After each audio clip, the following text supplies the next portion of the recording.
Buenos días. Bienvenidos a este taller que organizamos desde la Subdirección Técnica de la Biblioteca con motivo de la Semana Internacional del Acceso Abierto y con el que queremos recordar dos cuestiones claves que los investigadores y los bibliotecarios conocemos muy bien.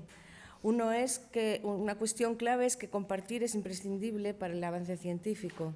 Los conocimientos son acumulativos y la ciencia avanza sobre los descubrimientos anteriores. Desde la perspectiva del movimiento del acceso abierto, que ya tiene más de 20 años, compartir en abierto es imprescindible, además de para avanzar más rápido, que esto quedó absolutamente demostrado en pandemia, para aprovechar mejor los recursos. Y también queremos empezar a contar nuestras reflexiones sobre quién hace comercio, es decir, quién gana dinero, con el conocimiento que se genera en las instituciones públicas, que utilizan impuestos para financiar las investigaciones. Nacho es bibliotecario, ya lo conocemos todos los que estamos aquí, de nuestra universidad y responde a todos los correos sobre el PDI que solicita financiación pública para publicar. Financiación, sí, para publicar en acceso abierto. Y hoy nos comparte gratis su experiencia. Gracias. Bueno, primero que nada, gracias a todos por venir. Creo que estamos en petit comité, así que os voy a pedir que luego difundáis la palabra. El acceso abierto es muy importante. En principio, el taller, como lo hemos llamado, podría ser seminario también. Al final es una presentación en la que nos gustaría desde la biblioteca presentar nuestro trabajo, ¿no? Cómo trabajamos con los acuerdos transformativos desde la biblioteca. Entonces, bueno, como ha dicho Gemma, trabajo en la biblioteca, en concreto en la sección de sistemas, aplicaciones y proyectos, que es la sección... ¿No se oye? Vale. Es la sección que se encarga, entre otras cosas, del acceso abierto, ¿vale? Trabajamos con el repositorio RUO, como sabéis, con Dialnet, trabajamos con los acuerdos transformativos, con el portal de la investigación y otras tareas. En concreto, yo me dedico principalmente a la gestión técnica de los acuerdos transformativos y luego tengo también otra función que es el control de las estadísticas de uso de los recursos electrónicos que tiene contratada la universidad. Entonces, mi idea para la charla de hoy era un poco presentar una combinación de lo que vemos desde nuestro puesto de trabajo, combinando gestión técnica de acuerdos transformativos y las estadísticas de uso, ¿vale? El seminario, la charla, la hemos titulado Los acuerdos transformativos en el contexto del acceso abierto, la comercialización del conocimiento. La biblioteca encuadra el taller en la Semana del Acceso Abierto Internacional, ¿vale? Que se celebra en octubre, empezó ayer, va a durar toda la semana y es una de las actividades que proponemos para difundir el acceso abierto. La Semana Internacional es un evento anual y cada año suele tener un tema principal, ¿vale? El de este año se llama... a ver, que lo tengo por aquí. La comunidad frente a la comercialización, ¿vale? Aparte del tema principal, Spark, que es la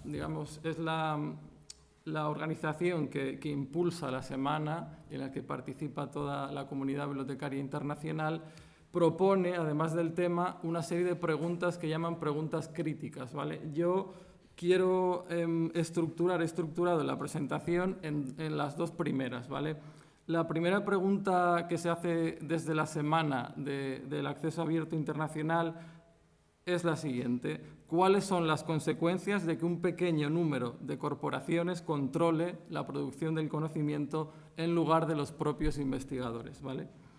En segundo lugar, la siguiente pregunta crítica sería cuáles son los costes ocultos de los modelos de negocio que afianzan niveles extremos de ganancias y al mismo tiempo agravan la inequidad. Esto creo que encaja muy bien en un concepto teórico de la biblioteconomía que se llama biblioteconomía crítica que es definido por Emily Drabinsky como de la siguiente manera: la biblioteconomía crítica reconoce para después interrogar las estructuras que producimos como bibliotecarios. Se basa en una biblioteconomía que altera el status quo, que adquiere un compromiso con la justicia y el cambio social, ¿vale? Y que se enfrenta directamente con los problemas del poder concentrado solo en unas pocas manos. En otras oportunidades, cuando desde la subdirección técnica de la biblioteca ofrecemos información sobre acuerdos transformativos, que lo hacemos anualmente, nos enfocamos sobre todo en un desarrollo práctico, ¿no? Práctico quiere decir qué tienen que hacer los investigadores y las investigadoras de la Universidad de Oviedo para publicar, para aprovecharse de la financiación de sus publicaciones en acceso abierto a través de los acuerdos transformativos. La biblioteca ha desarrollado una página web, ¿vale?, que es la función principal que tiene. Es un buscador, ¿vale?, que facilita mucho encontrar revistas elegibles de los acuerdos y al mismo tiempo ofrece un contador en tiempo real sobre los APCs que quedan disponibles.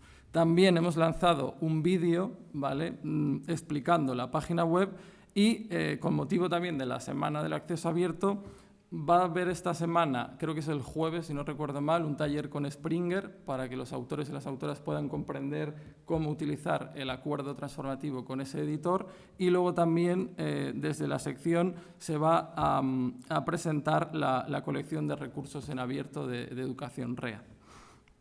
Eso en cuanto a cómo hemos organizado la Semana del Acceso Abierto. Pues bien, yo lo que os voy a presentar es una visión crítica, en este caso, dejando un poco de lado esa presentación práctica, para hablar de qué significan los acuerdos transformativos en el contexto de la publicación científica. Bueno, básicamente lo que hago es abrazar un poco unos principios jurídicos, ¿vale?, que considero muy importantes y tienen que ver con la publicación científica. El primero es referirme a la autonomía de las universidades, ¿vale? En la archiconocida LOSU, el tercer artículo se refiere a la autonomía de las universidades y en concreto dice que comprende y sobre todo requiere la autonomía económica y financiera. Y luego también abrazo el artículo 12, fomento de la ciencia abierta y la ciencia ciudadana, el punto primero, que dice: el conocimiento científico tendrá la consideración de bien común. Luego, el punto sexto, también muy enfocado a esta irrupción de los acuerdos transformativos, dice: las universidades deberán promover la transparencia en los acuerdos de suscripción con editoriales científicas. Y finalmente remata el artículo: necesitamos una ciencia abierta que asuma ese conocimiento como un bien común, accesible y, muy importante, lo dice la propia ley, no mercantilizado, ¿vale? Esto es lo que dice la LOSU respecto al valor que se le da jurídicamente al conocimiento científico.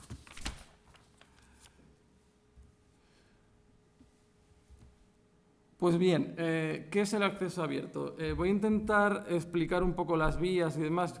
Todos conocéis de sobra el tema, pero creo que me hace falta el contexto un poco para luego poder encajar bien el significado de acuerdo transformativo dentro de la evolución del mercado.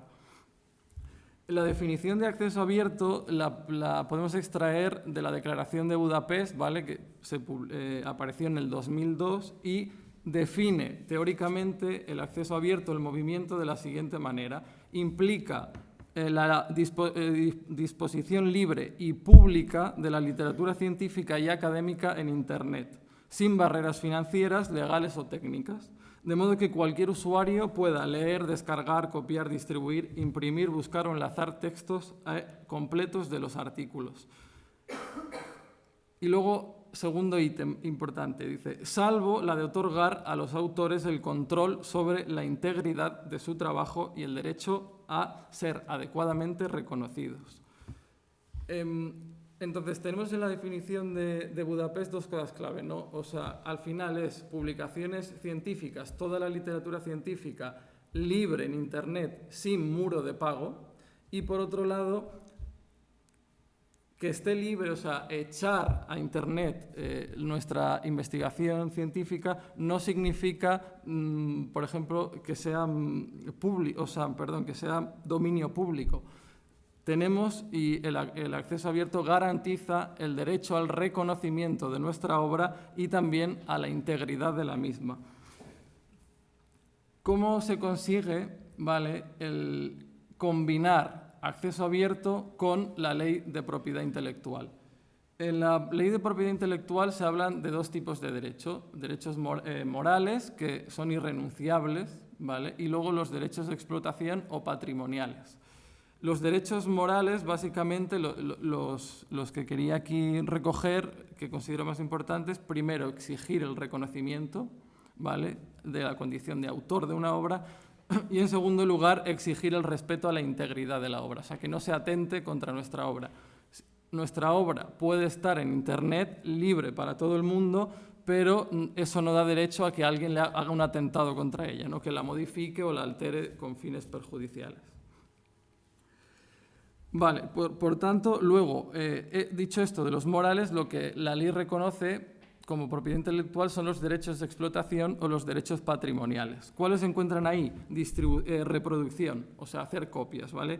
Distribución, que es poner a disposición del público, ya sea cobrando o donando, ¿vale? El cobro puede ser por venta o por alquiler o suscripción.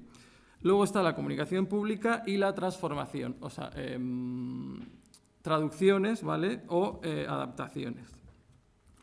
Todos estos, los fines patrimoniales, hay que respetarlos y no se pueden dañar sin la previa autorización del autor o la autora, ¿vale? Por tanto, ¿cómo combinamos esto? Al final el copyright lo que hace o lo que significa son todos los derechos reservados, tanto los morales como los patrimoniales.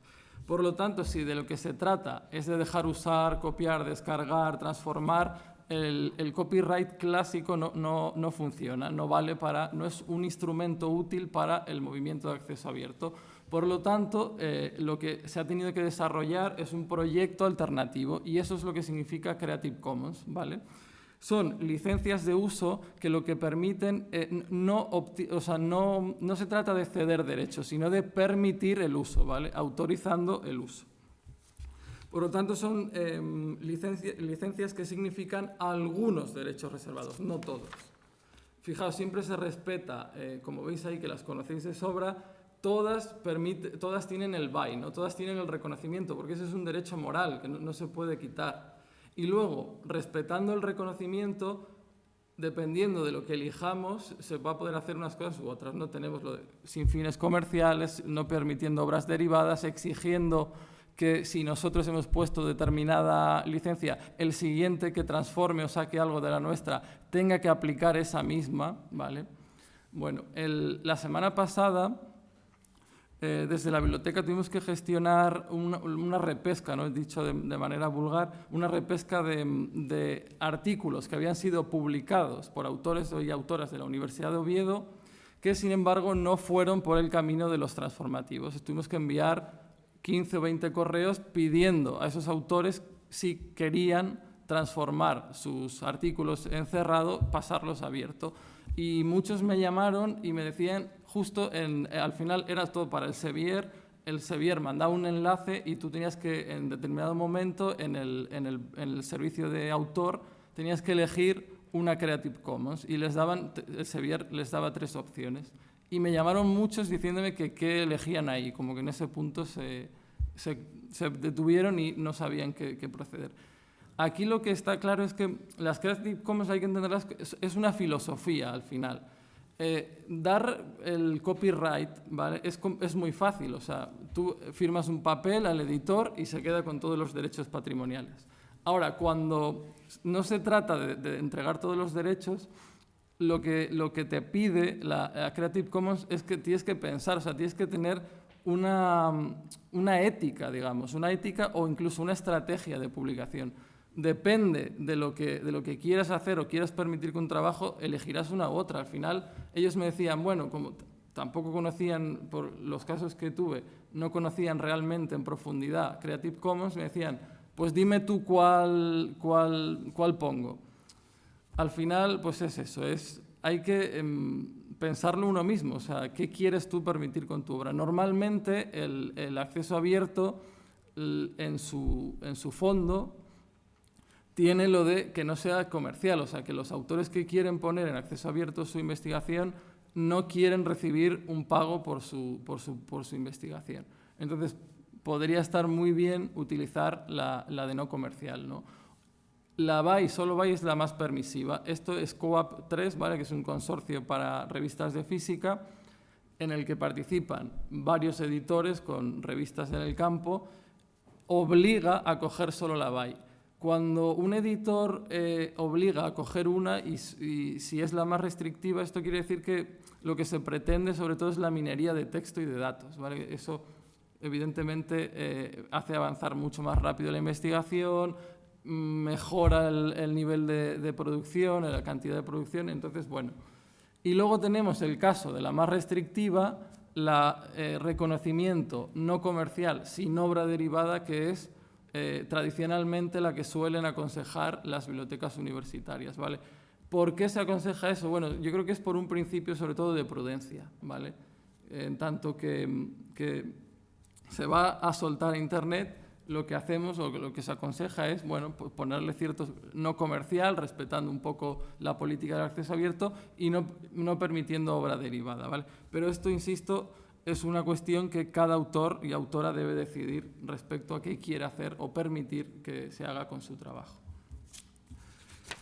Y pasados este ítem de la definición de acceso abierto del tema del respeto a la propiedad intelectual, vamos ya con el tema de eliminar la barrera o el muro de pago.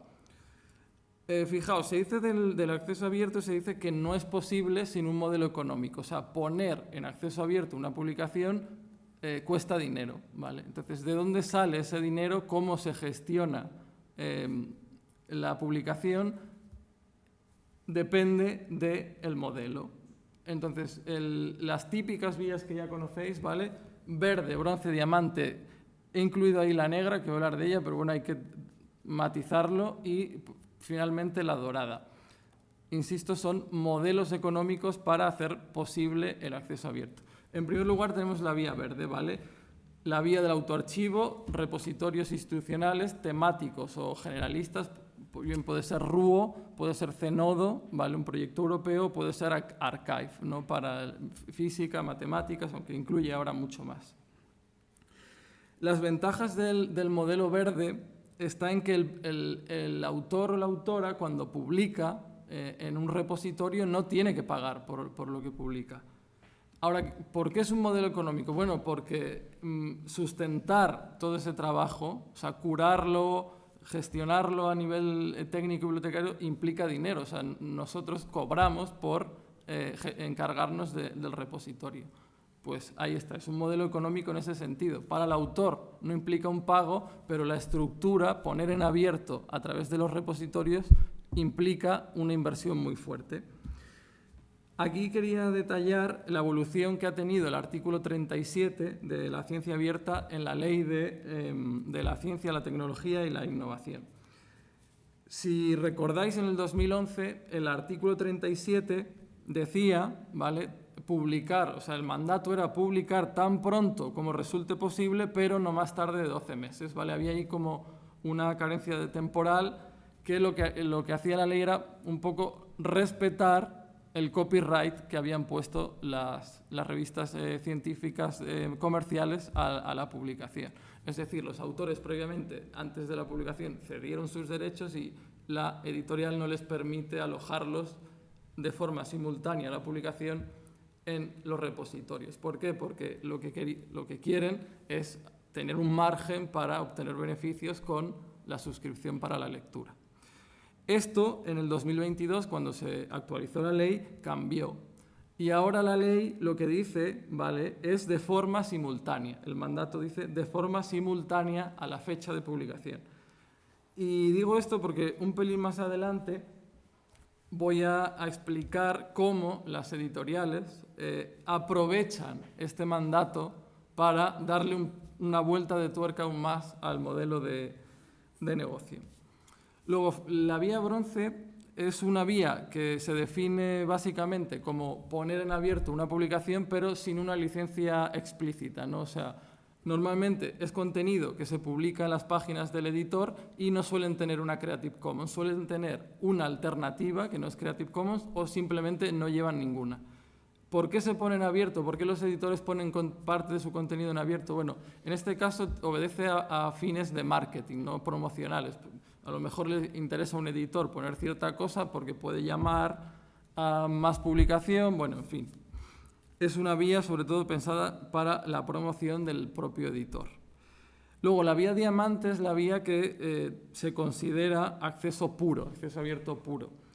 ¿En qué consiste? La vía diamante significa que el autor o la autora no va a pagar por publicar y tampoco el lector va a pagar por leer, ¿vale? O sea, no hay ningún cobro de ningún tipo. Esta vía es la que suelen desarrollar, ¿vale? Agencias gubernamentales, ¿vale? Instituciones académicas, las bibliotecas universitarias tienen revistas diamante, o sea, por las que tú puedes publicar y no te van a cobrar, y el lector puede acceder a ellas sin ningún tipo de barrera o muro de pago. Luego, antes de entrar en la vía dorada, que es donde empieza ya el desarrollo de los acuerdos transformativos, quería de pasada mencionar la vía negra. La vía negra no puede ser considerada un modelo del acceso abierto porque es piratería, ¿vale? O sea, ahí no hay inversión, digamos, oficial para fomentar el acceso abierto.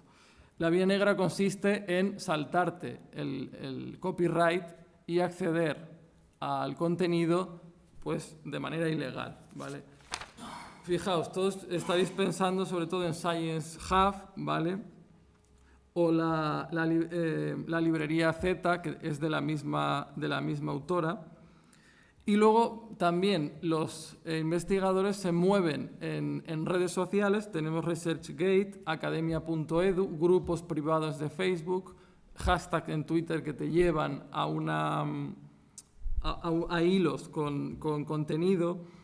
Todo esto, aunque digamos esté vetado a nivel oficial, se utiliza, de hecho se utiliza. De hecho, hay estudios que sugieren que más de la mitad de la producción científica es accesible a través de estos métodos. Y también varios estudios confirman el uso generalizado de estas herramientas. Finalmente, voy a entrar en la vía dorada. La vía dorada es el modelo de las editoriales comerciales, ¿vale? Tenemos dos tipos de revistas en la vía dorada. Las revistas híbridas, que tienen parte de su contenido en acceso abierto y parte a través de suscripción. Es decir, algunos artículos se pueden leer directamente y otros no permiten la lectura porque están bloqueados, ¿vale? Tienen muro de pago. Luego tenemos las revistas Gold o Full Open Access, que son revistas de editoriales comerciales que tienen todo su contenido, todos los artículos en acceso abierto. Tanto las híbridas como las doradas, ¿vale? Utilizan el mismo sistema, que es los costes por procesamiento de artículos, los APCs de toda la vida. ¿Qué son los APCs? Vale, fijaos, según la justificación de los editores para cobrar por publicar, ellos dicen que el procesamiento, el proceso, ¿no?, de publicación se divide en varios puntos clave. El primero y el más importante es la revisión por pares, ¿vale? ¿Qué ocurre aquí? Todos sabéis que los revisores no cobran por revisar. Es una actividad no remunerada.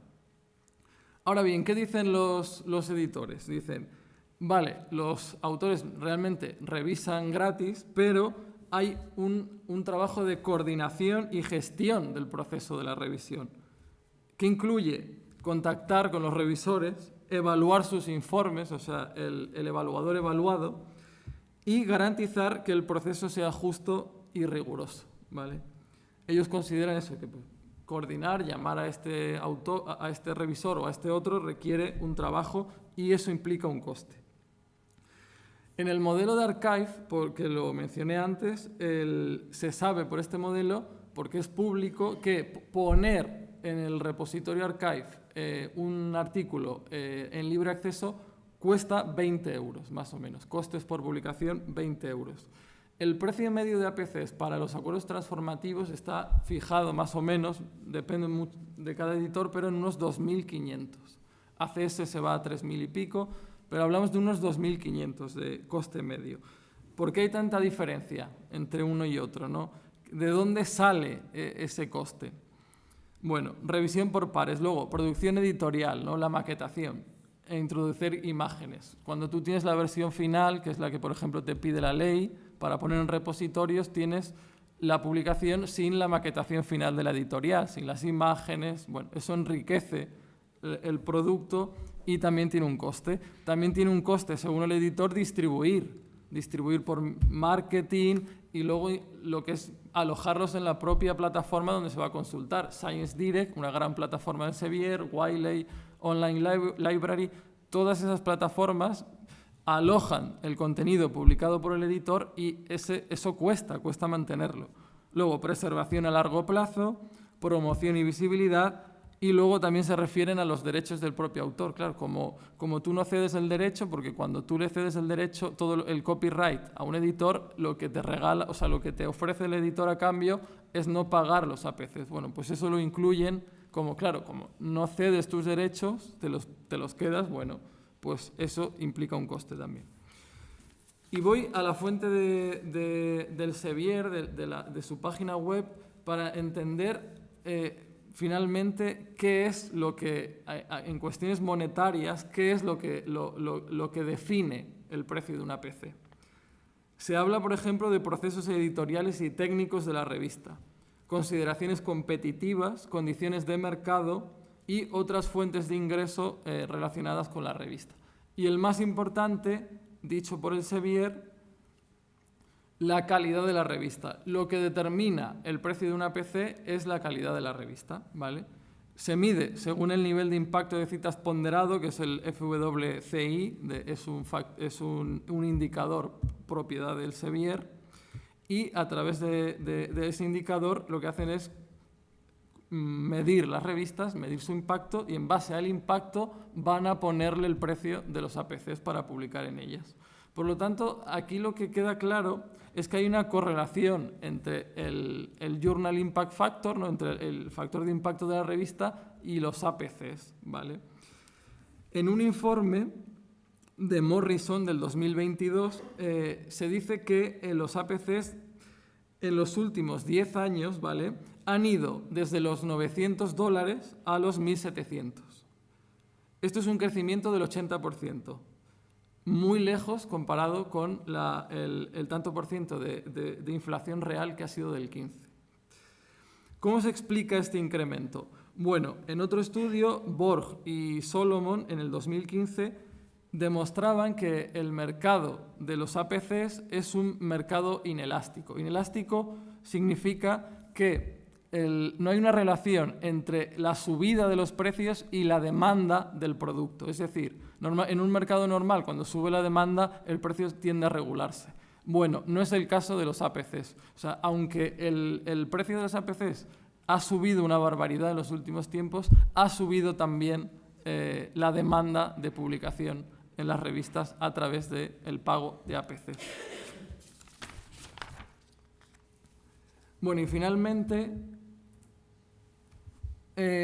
voy a entrar dentro de la vía dorada en el caso de las revistas híbridas, porque con ellas ocurre una cosa.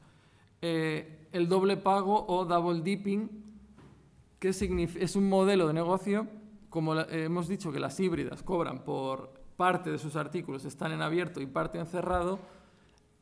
Un editor de una revista lo que hace a través de la vía dorada con una revista híbrida es cobrar, por un lado, por publicar aquellos artículos que están en acceso abierto, y luego, por otro, le cobran a las instituciones que forman parte, de la que forma parte ese autor, les cobra por leer aquellos artículos, aquella parte del contenido que tienen bloqueado con muro de pago.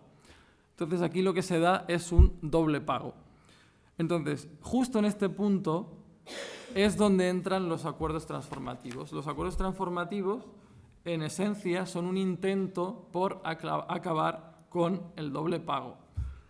Definición de acuerdo transformativo. La definición teórica es la de la ESAC, es un término general que describe contratos, aquellos contratos negociados entre instituciones, bibliotecas universitarias y editores, en los que los gastos anteriores destinados solo a leer, a suscripción, se reutilizan ahora para apoyar la publicación en acceso abierto de aquellos autores que forman parte de las instituciones que negocian los acuerdos.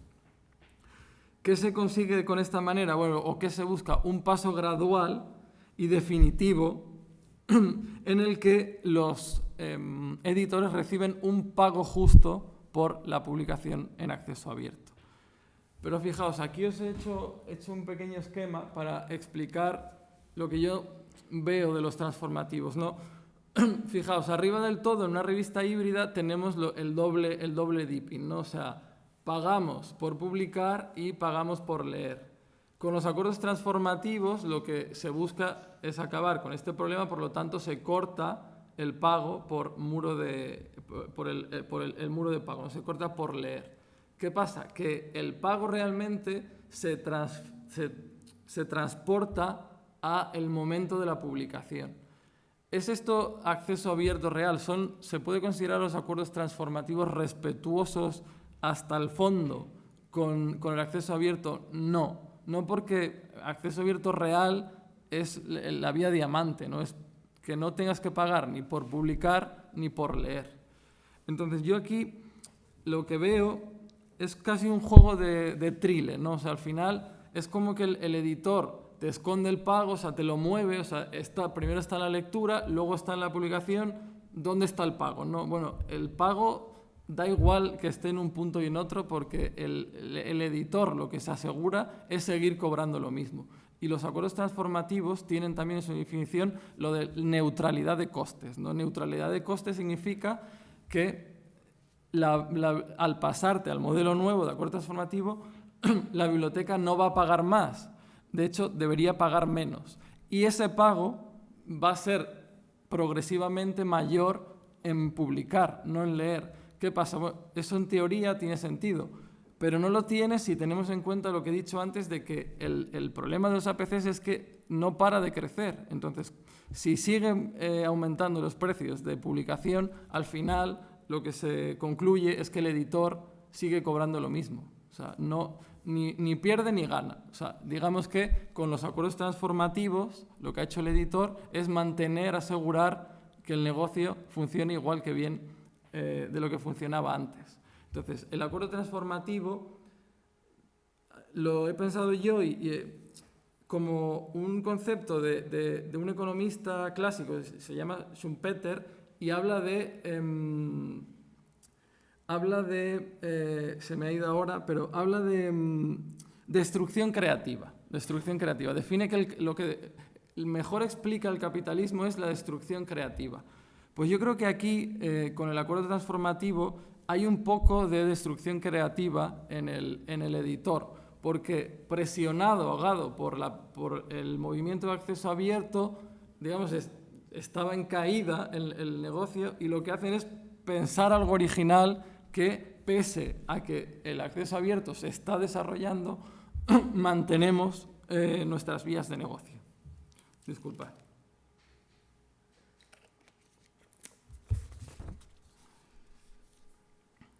Bien, entonces, para seguir dándole una vuelta a esto del significado de los transformativos como un movimiento de los editores para mantener el negocio, os presento aquí una evolución del mercado. Fijaos, en el siglo XVII aparecen, como sabéis, las primeras revistas científicas. Pertenecían a sociedades de investigación, por lo tanto ahí había en la publicación académica todavía un principio de lo primero, o sea, lo que vale por lo que se publica es por la investigación en sí misma. Esto se mantiene así hasta el 70, ¿vale? En el 1970 hay un boom de la comunicación científica porque el desarrollo de las áreas de conocimiento generan una especialización tan extrema que obligan a publicar muchísimo, o sea, se publica muchísimo y eso genera un desbordamiento del sistema de comunicación científica. Y justo ahí, en el 70, es donde entran de lleno las editoriales comerciales que se empiezan a encargar de gestionar la publicación académica. Luego, después de la entrada, la evolución del mercado, ya con la llegada de los editores comerciales, lo que se consigue, o sea, lo que consiguen ellos es acabar generando una forma de mercado de oligopolio. Muy pocos editores con casi todas las revistas donde se publican y, como consecuencia de ese oligopolio, hay un crecimiento constante y muy marcado de los precios para publicar. Entonces, con esa presión de subida constante para leer, lo que se hace es un cambio de modelo, ¿vale? Suben tanto los precios para leer revistas que se tiene que generar un nuevo modelo. ¿Qué hacen los editores? Pensar en los big deals, grandes paquetes. Vamos a dejar de vender título a título, metemos todo en un gran sacos de paquetes de 2.000, 1.500 revistas y les bajamos un poco el precio y ofrecemos ese producto a las bibliotecas un poco más rebajado. A ellas les parece bien porque ganan, o sea, pagan menos que antes, tienen mucha más colección electrónica que ofrecer a su comunidad y, por tanto, el modelo, digamos que se afianza en el mercado y funciona durante varias décadas, funciona bien. ¿Qué pasa? Los precios siguen creciendo, épocas de crisis, los presupuestos universitarios bajan, por lo tanto ya las bibliotecas no pueden por sí solas pagar los grandes paquetes. ¿Qué hacen? En finales de los 90 aparece la cooperación bibliotecaria a través de los consorcios de compras. Entonces, antes lo que podía pagar una biblioteca sola, ahora ya no puede. Se une con varias y lo pagan entre todas. Pese a ello, sigue creciendo los precios, hasta tal punto que a partir del 2000 ya lo que hacen las bibliotecas es plantarse. O sea, varias bibliotecas empiezan a cancelar sus grandes acuerdos con los editores. Lo voy a enseñar luego, pero Spark, que por cierto creo que no lo he dicho, es la que organiza, la que coordina o impulsa la Semana del Acceso Abierto, tiene una herramienta de seguimiento de las cancelaciones que ocurren en bibliotecas, en universidades, de grandes paquetes de editores. Bueno, pues el primer registro de la base de datos de Spark es del 2004. ¿Vale? A partir de ahí hasta 2024 siguen dándose, luego lo vemos a día de hoy, cancelaciones. Ahí comienza la biblioteca a poner un límite a los excesos del mercado. Y es ahí también, como lo he dicho antes, justo unido a la presión del desarrollo del acceso abierto, cuando los editores le ven las orejas al lobo, digamos, ¿no? Entonces, en ese punto las bibliotecas están dispuestas a cancelar, es cuando se les ocurre el tema de los acuerdos transformativos, ¿vale? Como ya el modelo de solo pagar, solo leer no funciona, pues se cambia al modelo de pagar por publicar. Y luego se ha añadido ya lo último, o sea, la última tendencia del mercado de la publicación académica, que es el cero embargo o acceso verde abierto, o sea, sin embargo, que es una cosa que se ha inventado la Sociedad Americana de Química. ¿En qué consiste? Básicamente, en palabras de este editor, dicen que ellos, todos los autores que publican en ACS, el 90%, publican a través de acuerdo transformativo. Es decir, casi todos los que publican en ese editor sus instituciones tienen un acuerdo transformativo. Es decir, no pagan ellos los APCs, los paga su institución. Pero dicen, claro, es un 90%. Hay un 10% de autores que no están siguiendo el camino, el pago a través de acuerdo transformativo. Y ahí es donde se les ocurre una cosa. Bueno, hay un 10%, ese 10%, tiene mucho que ver con el mundo de la investigación más pobre, o sea, el que no puede llegar a grandes acuerdos con editoriales. Entonces, ese 10 se les está escapando. ¿Y qué hacen? Hagamos una cosa. Los APCs, por ejemplo, ACS cuesta 3.700, Bien, pues se inventan, que os lo enseño aquí, una fragmentación de los APCs, ¿vale? Que se llama ADC, ¿vale? Que igual que APC significa procesamiento de artículos, la D de ADC es desarrollo, ¿vale? Son como palabras muy, muy asépticas, pero algo significan. Bueno, pues desarrollo en este caso es un coste que cobra ACS, ¿vale?, por la gestión del artículo hasta el momento en que la revisión por pares determina si se publica o no. O sea, es como quitar la parte de la maquetación. Esto tiene un coste, menos que los APCs. Cuesta 2.500 el acceso verde, sin embargo, que propone ACS.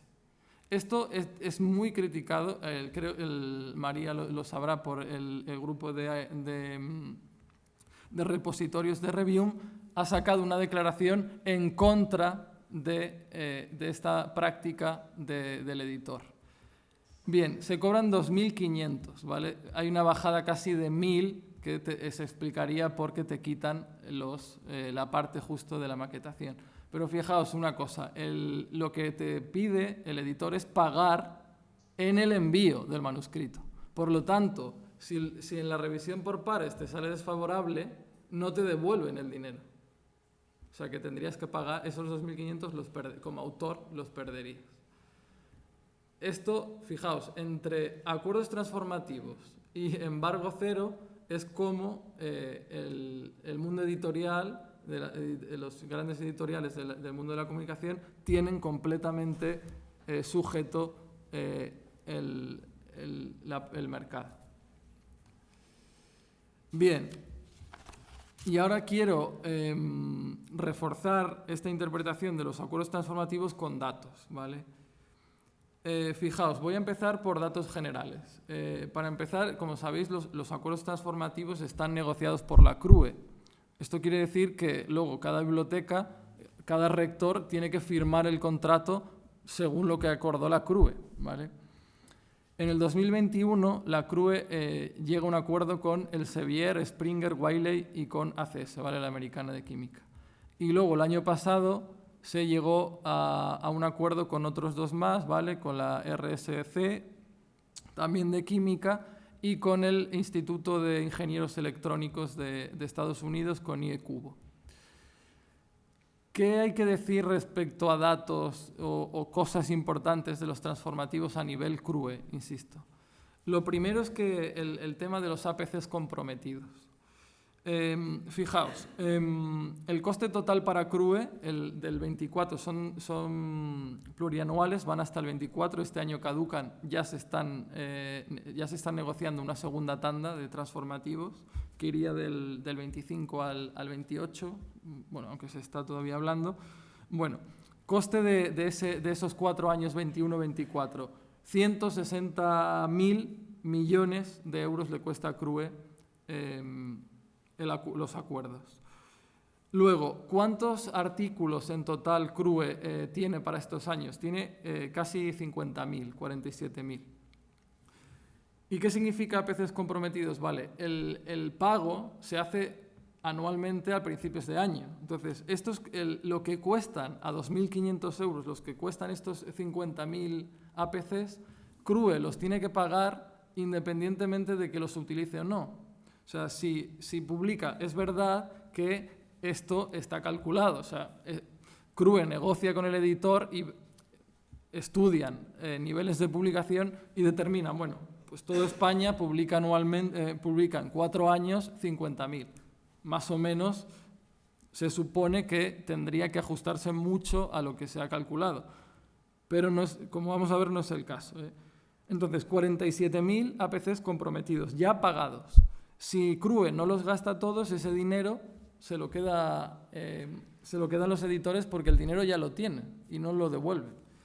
Fijaos, en el caso de la Complutense, que hicieron un estudio 21, 22, tal, tenían un nivel de ejecución de acuerdos transformativos de en torno al 85, tal. O sea, hay un 15% de APCs no cubiertos para para la Complutense, en esos primeros años de transformativos. En el caso de la Universidad de Oviedo, tenemos para los 4 años 685 y tenemos gastados casi 570, ¿vale? O sea que todavía quedan 2 meses para que acabe 2024 y todavía nos quedan 100 APCs sin gastar. ¿Qué ocurre con ellos? Bueno, en principio, la primera solución es que no se pierde el dinero. O sea, la Universidad de Oviedo, en tanto que los tiene, lo que puede hacer es cederlos a otras universidades que publiquen, ¿vale? De esa manera se evitaría que al final el dinero acabe en el editor. Pero bueno, en el caso extremo de que no llegue, y sobre todo dato a nivel CRUE, si en el recuento final de CRUE no se llega a esos 47.000, ahí ya sí que no se podría hacer nada, no se podría ya ceder a PCs, por lo tanto, lo que no se publique se quedaría pagado igual. Luego, en segundo lugar, quería hablar de, las llamo revistas subprime, ¿no? ¿A qué me quiero referir con esto? Son revistas que forman parte de los grandes paquetes contratados a través del modelo de acuerdos transformativos que no cumplen unos criterios mínimos de calidad. O sea, que básicamente no son ni Q1 ni Q2, ¿vale? También en el estudio, este mismo estudio de la Complutense al que me refería, ellos calcularon más o menos, esto siempre es aproximado, ¿no? Porque puede haber algún fallo y demás, pero calcularon que el 37% de los títulos, ¿vale?, no alcanzan el nivel atribuible al cuarto cuartil. O sea, es que ni siquiera tienen cuartil. Entonces, hay una parte de las revistas que suscribimos que ni siquiera llegan al mínimo para que te acrediten. O sea, y esto, insisto, esto lo firma CRUE, ¿vale? Y luego la NECA es la agencia que evalúa a los investigadores y a las investigadoras. Bueno, pues se comprometen con las instituciones de investigación españolas se comprometen con unos grandes contratos que luego van en su propia contra, en el sentido de que no permiten a sus investigadores acreditarse, ¿vale? Esas son las revistas, digamos, que no tienen calidad. Y luego, otra cosa importante, hay dentro de los acuerdos transformativos revistas que se llaman, ¿no?, en algunos textos que he leído, las cash cows, ¿no?, las vacas lecheras de los editores. En términos económicos es como un producto al que tú no le tienes que invertir ya casi dinero, pero tiene tanto prestigio que es capaz de generar muchos beneficios. Bueno, pues las revistas cash cows son revistas que los editores tienen, por ejemplo, en el caso del Sevier, el sello Cell Press, de Lancet, ¿vale? Springer tiene Nature Research, Palgraph, Academic Journals, ACS tiene la ACS Omega. Esas revistas, las mejores que tienen los editores, no están incluidas en los acuerdos transformativos. No están, pero por contrato, ellas las excluyen porque son las mejores. Y claro, fijaos, el acuerdo transformativo también es un modelo de regular el precio de los APCs. Se pagan 2.500 siempre. ¿Qué pasa? Que los APCs de estas revistas importantes, muy prestigiosas de los editores, cuestan más. Por ejemplo, Cell cuesta en los APCs para publicar 9.000 euros, más de 9.000. Ocurre lo mismo con la revista de Lancet, 6.000 y pico.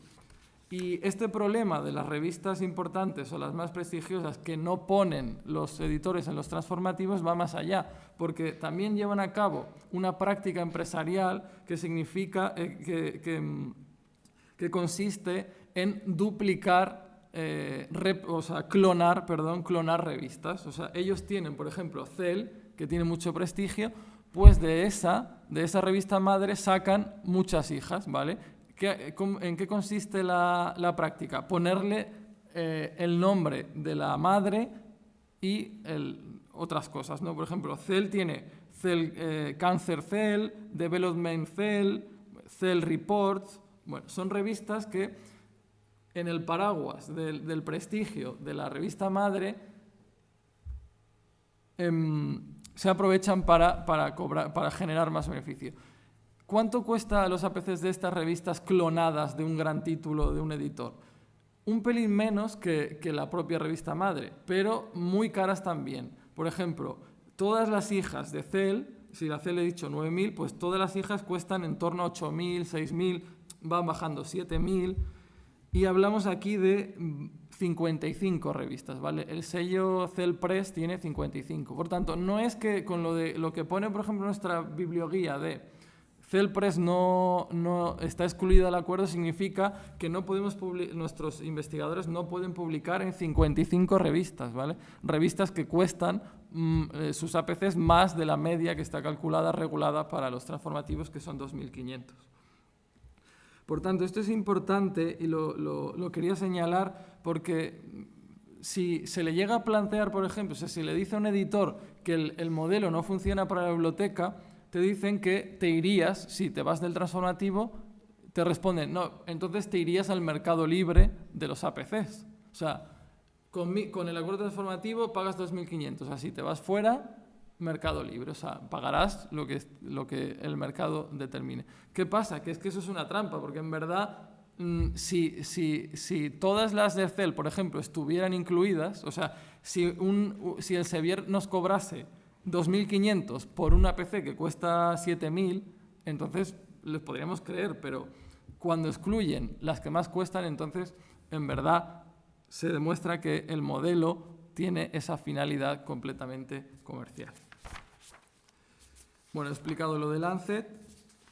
Ocurre también con ACS Omega. Y vale, entonces estamos aquí, revistas casco. Y luego finalmente, último problema a nivel general de los acuerdos transformativos, lo he metido todo en el concepto de mega revista. Pero lo que quiero decir aquí es la consecuencia de que el modelo haya cambiado de pagar por leer a pagar por publicar. Cuando un editor recibe el pago por leer, su principal misión es que esa revista sea de muy buena calidad para que los lectores la quieran contratar. Si la revista es mala, las bibliotecas no van a pagar para leerla. ¿Qué pasa cuando el modelo, a través de los acuerdos transformativos, cambia de pagar por publicar, de pagar por leer a pagar por publicar? Lo que ocurre ahí es que ya lo que le da beneficios al editor es la publicación. Cuanta más publicación, más beneficios. Por lo tanto, se inventan revistas gigantes, ¿vale? El sello CEL Press tiene una, que es enorme, son revistas, las conocéis, que tienen una amplitud temática brutal y una tasa de rechazos muy baja. ¿Qué significa esto? Que entre todo, o sea, hay que publicar cuanto más mejor, porque cuanto más se publique, más APCs se cobran. Ese es el último problema que supone el cambio de modelo. Y ya quiero ir a datos Uniobi, ¿vale? Datos de la Universidad de Oviedo. Fijaos, el presupuesto de la biblioteca solo para revistas electrónicas, ¿eh? No hablo de todos los recursos electrónicos, creo que son en torno a 3 millones. Solo para contratar revistas electrónicas es 1,9 millones.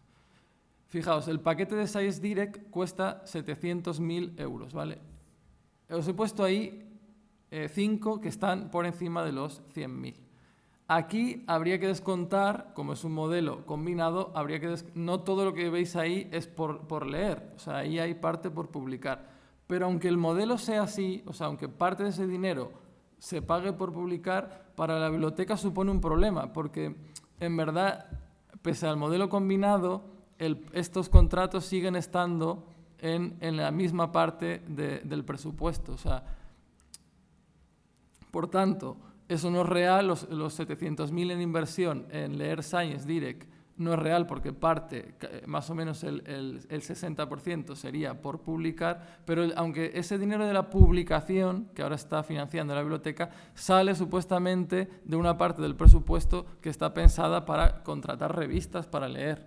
Por lo tanto, el modelo también supone una dificultad para las finanzas de la biblioteca. Y luego quiero ir un poco, no sé si se aprecia bien, un poco a los datos de uso a través de informes Counter. He cogido los cuatro primeros firmados por CRUE del 21, ¿vale? Fijaos, la plataforma Springer, ¿vale? Cogiendo el Holdings Report, ¿vale? Que están todos los títulos a los que la universidad tiene acceso por pagar la suscripción, tenemos más de 2.000 revistas tiene el paquete. Luego, descargando informes Counter, vemos que número de revistas con uso en torno a 1.700, es un 74%. Está bastante bien. Pero fijaos, número de revistas sin uso, 580, un 25%. Y luego, de las que tienen uso, yendo un poco más fino, el número de revistas con poco uso, que hemos cogido es un estándar, entre 1 y 10 de Total Item Request, que ya sabéis que es descarga del texto completo o lectura en HTML. Revistas, títulos con poco uso, 1-10, son, ¿dónde estamos? 890. Perdón, antes revistas sin uso eran 580. Revistas con poco uso, 890. Si unimos ambos casos, tenemos que un poco más del 60% del paquete estaría infrautilizado.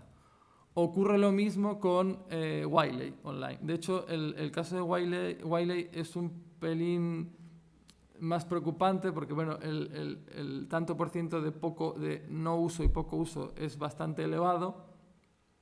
Fijaos, sin embargo, que vuelvo atrás, aquí en cálculos financieros he hecho el coste por consulta, porque bueno, es verdad, hay muchas revistas sin uso, pero luego las que se usan puede haber una revista muy utilizada, o sea, con mucho. Entonces, en ese dato agregado, el coste por descarga para Springer se queda en un 80. No es un mal coste por descarga, ¿vale? Digamos que lo estándar es entre 1 euro y 5 de coste por descarga. Es una buena medida. Todo lo que sea superior a 10 ya es preocupante, ya es una alarma, un síntoma para intentar renegociar la contratación.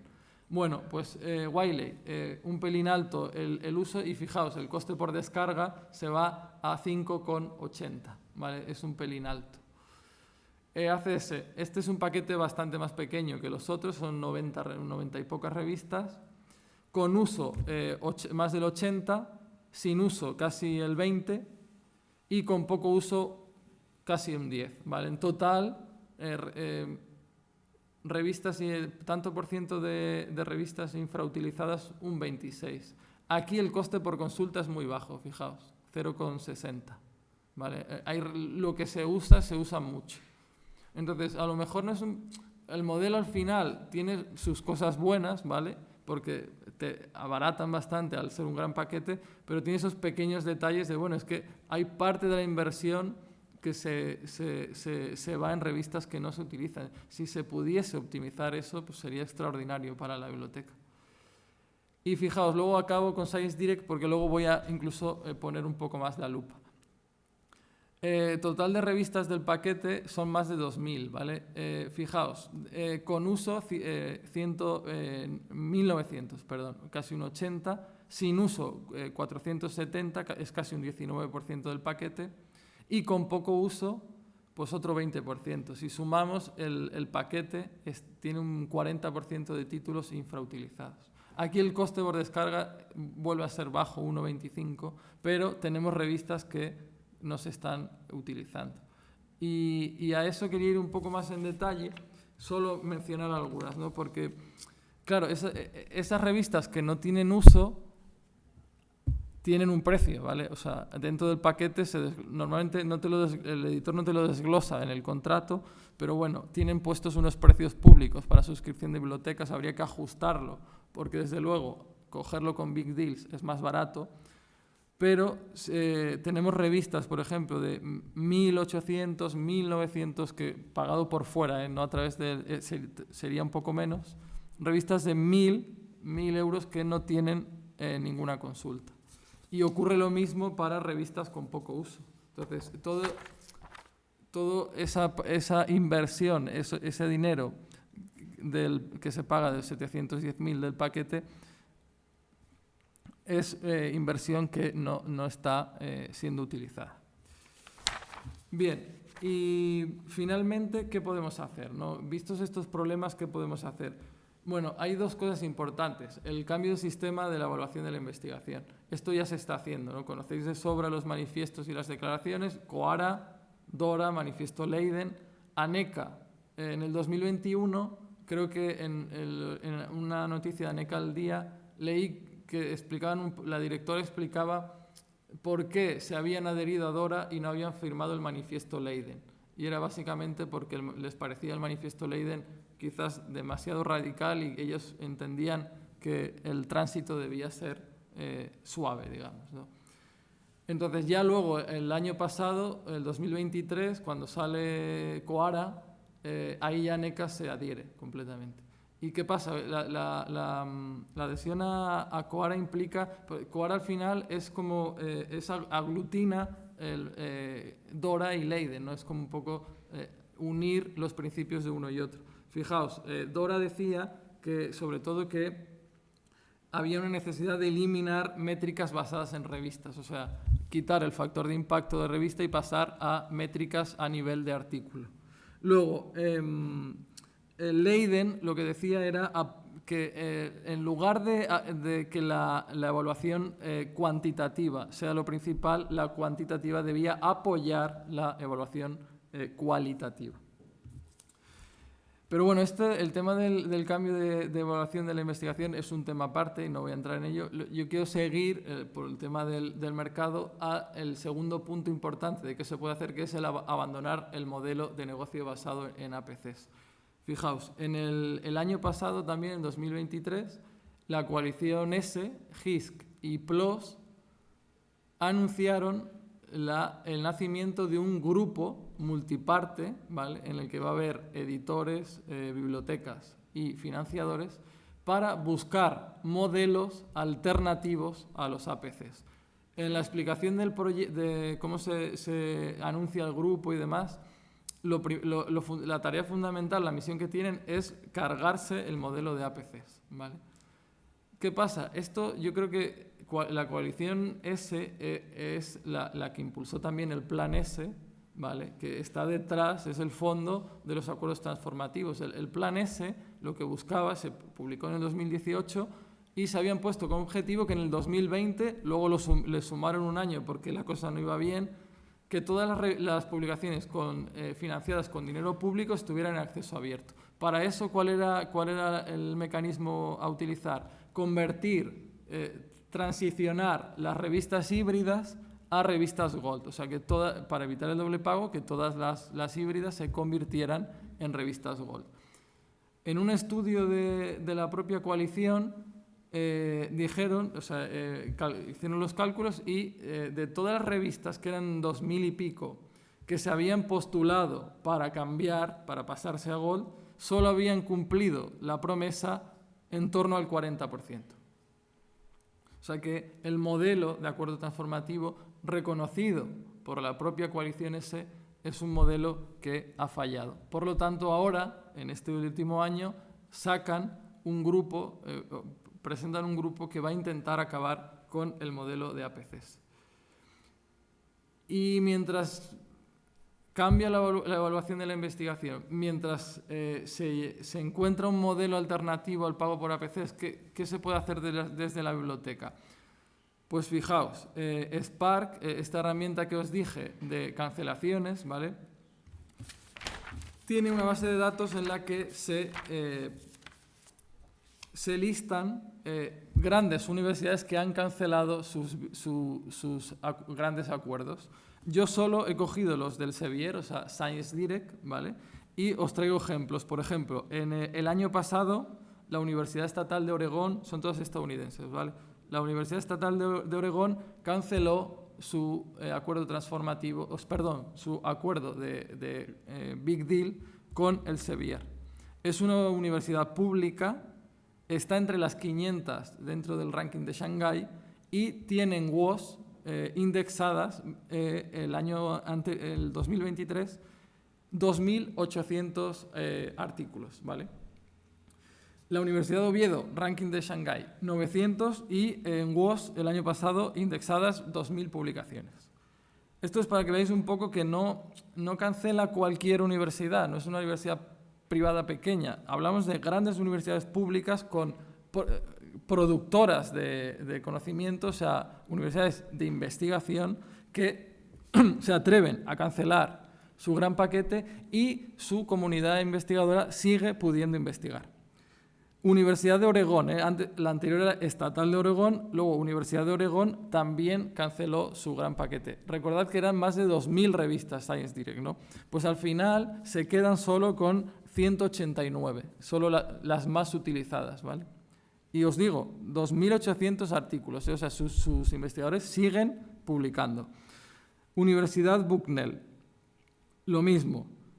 Cancela su big deal con Science Direct. Decía que más de 2/3 del acuerdo tenían un costo por uso superior a $100. Universidad de Connecticut, y aquí luego os voy a dar paso al otro, la Universidad de Connecticut también canceló su gran paquete en el 22 con Elsevier. Y fijaos lo que utilizaron, un software bibliotecario que se llama UNSUB, ¿vale?, que consiste en una forma de medir el uso a través de informes Counter. Es una plataforma que enriquece la típica lista de Counter y lo que te hace, dotándolo de precios y demás, lo que te hace es calcular costes por descarga, ver los títulos que no se consultan, ver los que se consultan, cuánto cuesta cada uno, y lo más importante, esta herramienta tiene un simulador de cancelaciones, ¿vale? Entonces tú, por ejemplo, le dices, voy a quitar Elsevier, voy a quitar 2.000 títulos. Y el software te dice, vale, pues quitando esos 2.000 títulos pierdes esta cantidad de uso. Y no pierdes esta otra. O sea, es una forma de simular un contexto en el que tú perderías parte de tu colección y ver cómo funciona el uso, ver si tu comunidad quedaría afectada o no. Y aquí ya voy a acabar con el... Bueno, por cierto, ya lo resumo para no alargarme más. Fijaos, UNSUB lo utilizó también el consorcio N8+, ¿vale?, que es un consorcio de bibliotecas de Gran Bretaña, de Reino Unido, entre ellas la Universidad de Liverpool, varias. Pues utilizaron UNSUB y lo que hicieron fue cancelar también su acuerdo con Elsevier. Es muy complejo hacerlo porque no solo es ver lo que no utilizas y cancelar, no, bueno, hay una gran exigencia de cooperación, o sea, primero tienes que estar consorciado porque lo que hicieron ellos fue entender las colecciones de las diferentes universidades como una sola y luego utilizar lo de esto de RAPID ILL, ¿no?, lo del préstamo interbibliotecario. Entonces lo que hacían era, vale, al cancelar esta universidad pierde esta cantidad de artículos, pero si se lo pedimos a esta otra y nos lo manda por préstamo interbibliotecario, lo tendríamos. Hicieron cálculos sobre todo de velocidad, cuánto tardaría un investigador o una investigadora en recibir un artículo solicitado a través de préstamo interbibliotecario y establecieron unas 48 horas de tiempo, o sea, bastante rápido, ¿no? La biblioteca de la Universidad de Oviedo. Bien. Una herramienta muy parecida, prácticamente igual a UNSUB, es Celus, ¿vale? Y este año la biblioteca la ha contratado. Esta es una captura de la plataforma. Y básicamente tiene lo mismo que UNSUB. O sea, podemos ver qué títulos se utilizan, cuál es su coste por descarga, porque primero le hemos dado la información de cuánto cuesta cada título. Y lo más importante, un simulador de cancelación, que es lo que veis ahí. Por ejemplo, tú aquí le quitas... no puedo señalar. Aquí abajo están las listas de los paquetes y tú seleccionas uno que supuestamente vas a cancelar. Entonces te dice, vale, cancelando ese paquete, el gráfico de la izquierda es la colección. Entonces, perderías 500 títulos.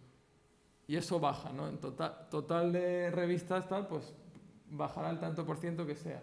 Y en el otro lado, a la derecha, está el uso. Y esto aquí te puede salir, por ejemplo, de decir, bueno, quito 500 títulos y pierdo a lo mejor un 4% de la colección y, sin embargo, de uso pierdo un 0,1. Pues ese sería un paquete que se podría presentar para cancelar. Y en eso estamos. Eso era lo que os quería presentar. Y yo creo que no me ha quedado nada, así que nada, os agradezco por haber venido y nada, muchas gracias.